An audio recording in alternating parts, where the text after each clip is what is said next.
Ces derniers temps, j'ai reçu beaucoup de demandes des personnes qui veulent se lancer dans la négociation internationale et qui n'y connaissent absolument rien. Donc, si vous êtes en Afrique ou bien que vous êtes dans la diaspora et que ce monde vous intéresse, mais vous n'y connaissez absolument rien, je vais vous expliquer dans cette vidéo, terre à terre, un petit peu les mécanismes d'approvisionnement en Afrique et le fonctionnement des échanges avec l'international.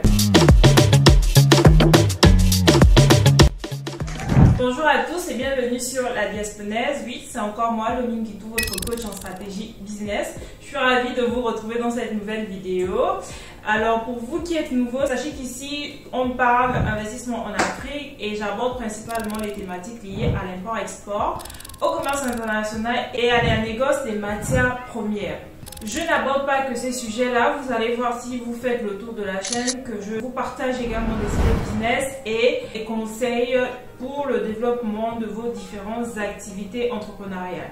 Donc, si vous êtes entrepreneur ou futur entrepreneur, vous êtes au bon endroit. Cliquez sur la cloche de notification pour ne rien rater des prochaines vidéos que je vais partager avec vous. Abonnez-vous et surtout, n'oubliez pas de partager, c'est ça le plus important. Donc, je reçois pas mal de demandes chaque jour des personnes qui veulent se lancer dans la négoce internationale. Majoritairement, ces personnes sont en Afrique. Ce qui revient, c'est qu'elles connaissent au nord de leur pays, au sud de leur pays, en tout cas dans les zones agricoles, des personnes, des producteurs, des agriculteurs qui plantent des céréales, qui plantent des fruits et légumes, qui parfois finissent par être avariés parce qu'ils n'arrivent pas à vendre.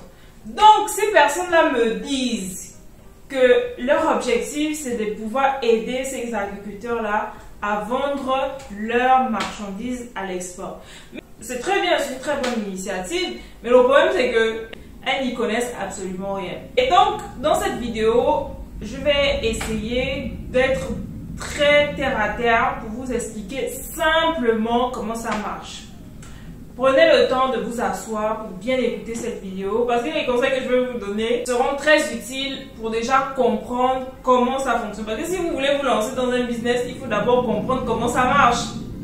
Déjà, si vous voulez vous lancer, il faut que vous puissiez définir quel est votre statut. Est-ce que vous voulez créer une entreprise de négoce qui va acheter aux planteurs, stocker pour revendre à l'international, ou simplement vous voulez être un intermédiaire, c'est-à-dire quelqu'un qui va faire la mise en relation entre les acheteurs potentiels et les entreprises distributrices de produits. Et pour cela, il faut que vous puissiez savoir les rôles de tout un chacun. Donc, le premier acteur dans la chaîne, c'est l'agriculteur. L'agriculteur, c'est celui qui va planter. Donc, il va planter par exemple du soja, du sésame.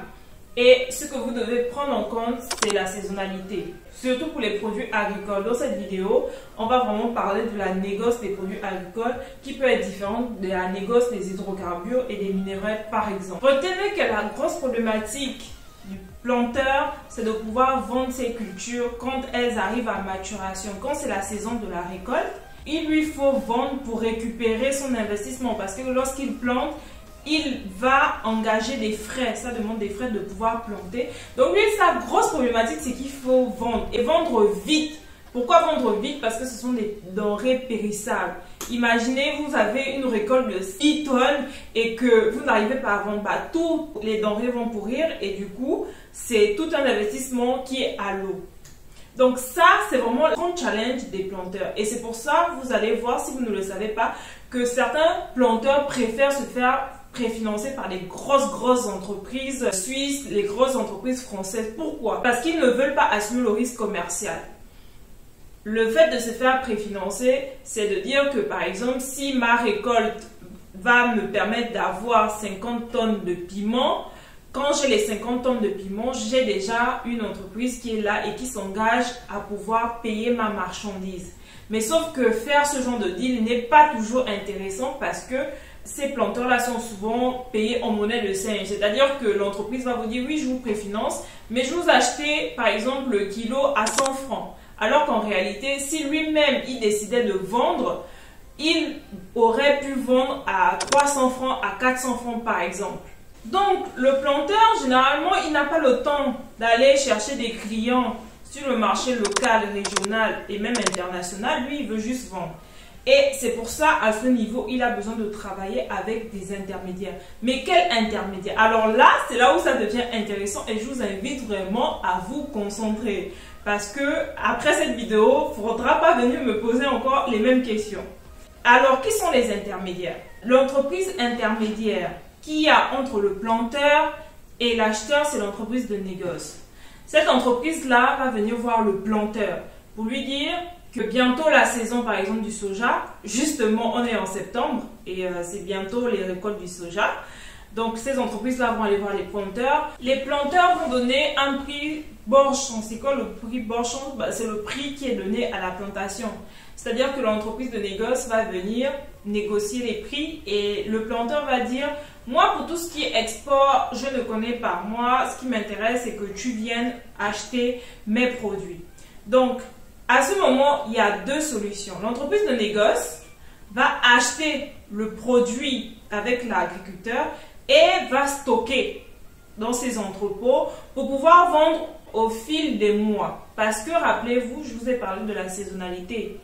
Il y a la période pour planter et il y a la période pour récolter. Et c'est au fur et à mesure que les ventes se font. Donc là, jusque-là, c'est très clair. Maintenant, dans certains cas, et c'est ce que j'ai beaucoup observé en Afrique, c'est que les entreprises de négoce travaillent beaucoup avec aussi des intermédiaires. Parce que ils n'ont pas toujours accès directement aux agriculteurs. Et pour trouver des agriculteurs qui proposent des prix intéressants, ils sont amenés à travailler avec des intermédiaires locaux, c'est-à-dire des gens qui connaissent bien le village, les zones agricoles et qui, eux, vont les mettre en relation avec les agriculteurs. Donc, quand vous me dites que vous connaissez des planteurs dans telle zone de votre pays et que vous recherchez des acheteurs, moi, ce que je vous conseille, c'est de commencer par traiter avec des entreprises de négoce qui sont installées dans votre pays pour leur proposer vos services. C'est-à-dire aller chercher dans telle ou telle zone de tel ou tel pays des producteurs, des planteurs qui vont leur proposer des produits à des prix compétitifs. Je vous avais parlé de deux solutions. Donc, la solution que j'ai abordée, c'est l'entreprise de négoce qui achète pour stocker, mais il arrive également que les entreprises de négoce ne vont pas acheter directement. C'est-à-dire qu'elles vont d'abord chercher un client et ensuite, elles vont faire le deal avec le producteur. C'est-à-dire qu'elles vont d'abord prendre la commande du client. Le producteur, donc le planteur, va céder sa marchandise. Et quand le client achète, c'est à ce moment que l'entreprise verse l'argent au planteur. Et cette solution est de moins en moins utilisée. Pourquoi? Parce que dans le passé, il y a eu déjà des affaires où, par exemple, le client final va commander, le planteur va faire confiance à l'entreprise de négoce, va céder sa marchandise, mais au final, il ne va pas recevoir son argent. Donc aujourd'hui, les planteurs, ils vont quand même vous demander une avance ou pour certains, ils vont refuser complètement. Ils vont vous dire, vous achetez avec moi. Maintenant, après, vous, en tant qu'entreprise de négoce, vous allez vous débrouiller à écouler la marchandise. Donc, on considère que, par exemple, l'entreprise de négoce a choisi l'option 1, c'est-à-dire d'avoir des entrepôts. Elle achète auprès du planteur, elle stocke et maintenant, elle doit chercher des clients de l'année pour pouvoir écouler ses stocks. Donc, jusque-là, j'espère que c'est clair pour vous. Si c'est le cas, dites-moi en commentaire. On continue. Donc, l'entreprise de négoce a par exemple stocké 10 000 tonnes de soja dans ses entrepôts. Maintenant, le gros challenge qu'elle a, c'est de pouvoir les vendre. Parce que si elle ne vend pas son stock, son investissement est multiplié par 0. C'est ça le grand challenge des entreprises de négoce. Maintenant, elle va chercher des clients sur le plan national, elle va chercher des clients sur le plan régional. Par exemple, pour vous qui êtes en Afrique de l'Ouest, si l'entreprise de négoce est par exemple à Lomé, elle va chercher des clients dans la sous-région, en Côte d'Ivoire, au Bénin, etc. Même dans toute l'Afrique. Et elle va aussi chercher des clients à l'international, c'est-à-dire en Europe, aux États-Unis, en Asie, etc. Donc, ces entreprises vont mobiliser leur réseau pour trouver des opportunités autant régionalement qu'internationalement. J'espère que jusque-là, c'est tout bon pour vous. Comme elles sont à l'affût d'opportunités sur le plan international et que généralement elles n'ont pas de représentation dans ces pays-là, c'est-à-dire qu'elles n'ont pas, par exemple, de succursales en France, en Italie, en Chine, en Inde, elles vont s'appuyer sur également des intermédiaires. Si vous avez suivi le début, je vous ai dit qu'il peut y avoir un intermédiaire entre le planteur et l'entreprise de négoce, mais maintenant là, on a affaire à un intermédiaire 2 qui va aider l'entreprise de négoce à prospecter à l'international, c'est-à-dire trouver des marchés, à trouver des clients internationaux. Dans ce cas-là, quoi de mieux que de traiter avec des personnes qui sont physiquement dans les pays qu'elles ciblent? C'est-à-dire que par exemple, si elle recherche des clients indiens, elle va se retourner vers des personnes qui sont en Inde ou en Asie pour prospecter ces marchés-là. Donc vous voyez que finalement dans la chaîne de valeur, il peut avoir plusieurs intermédiaires entre le planteur et le client final qui peut être dans la sous-région, qui peut être en Afrique de manière générale ou qui peut être à l'international. Maintenant, pour vous qui voulez vous lancer dans ce business de la négoce, des denrées alimentaires, moi je vous pose la question, parmi tous ces acteurs, comment vous vous positionnez? Parce que c'est ça.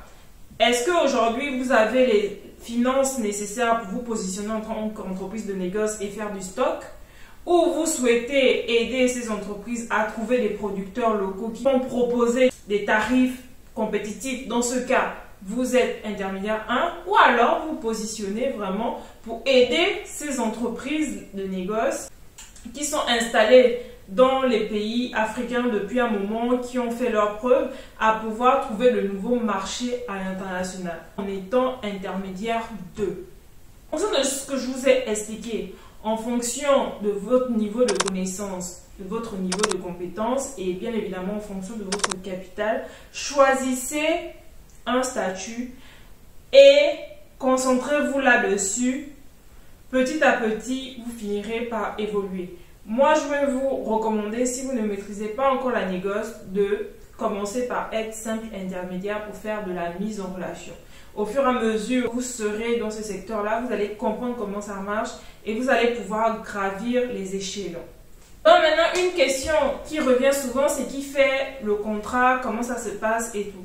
La personne qui fait le contrat, en tout cas le contrat commercial, le contrat de vente, c'est la personne qui a le stock, qui a le produit. Généralement, ce ne sera pas le planteur, parce que comme je dis, le planteur, lui, il vend bord champ. C'est rare que vous allez voir un planteur qui va assumer la partie administrative. Donc, qui va faire le contrat à l'acheteur que vous allez trouver si vous posez en tant qu'intermédiaire, ce sera l'entreprise de négoce qui a le stock et qui fait la vente. J'espère que tout est clair pour vous. Voilà, je suis venue vous donner ces informations gratuitement. Maintenant, la bonne nouvelle, c'est que, comme je vous ai dit précédemment, je suis en train de préparer une formation sur le business de la négoce. Ce que je vous ai expliqué aujourd'hui, c'est vraiment ce qui se passe en Afrique. Je n'ai pas la science infuse, donc si vous êtes dans le secteur, n'hésitez pas à renchérir dans les commentaires. Et puis, pour ce qui est de la formation, c'est en cours de conception. J'ai fait appel à d'autres négociants qui sont beaucoup plus expérimentés que moi pour vous apporter vraiment un contenu édifiant et un contenu qui va vous aider à vous lancer sereinement, avoir toutes les bases nécessaires pour vous lancer dans la négoce. Mais entre-temps, de temps à autre, je ferai des vidéos comme celle-ci pour répondre à vos questions. Pour finir cette vidéo, je lance l'appel à tous ceux qui sont dans le domaine agricole en Afrique. Je vais vous donner la parole dans le cadre de live que je vais organiser sur ma chaîne chaque dimanche soir. Donc, si vous êtes dans le domaine agricole et que vous souhaitez parler de votre activité, si vous souhaitez parler d'une problématique que rencontrent les agriculteurs et comment on peut aider les planteurs africains à mieux vendre leurs produits, n'hésitez pas à cliquer sur le lien que je vais mettre en description pour m'expliquer un peu quelle est votre activité, vous êtes agriculteur, apiculteur, etc. Et en fonction de vos propositions, on pourra mettre en place une thématique que l'on viendra débattre au cours d'un live. Je n'ai pas encore une très grosse visibilité, c'est vraiment que 3000, ça peut être négligeable par rapport aux très grosses chaînes que l'on connaît. Mais au moins, si ça peut édifier les 3000 personnes qui nous suivent, ce serait pas mal. Et en plus, ça vous fait de la publicité gratuite. Donc, n'hésitez pas à m'écrire directement via le lien que je mets en description. Et ce sera premier arrivé, premier servi. J'espère que vous avez aimé cette vidéo. Si c'est le cas, vraiment, je vous invite à partager. Partagez massivement pour que la chaîne grandisse. Et pour notre formation, il y a également le lien en barre de description que vous pouvez cliquer pour rejoindre le groupe des futurs apprenants que j'ai créé sur Telegram. Donc c'est simple, vous cliquez et vous intégrez le groupe. Quand la formation sera disponible, vous serez les premiers à être averti. C'était Lominguitou, celle qui vous aide à écrire votre success story à l'africaine. Je vous dis à très bientôt pour une prochaine vidéo.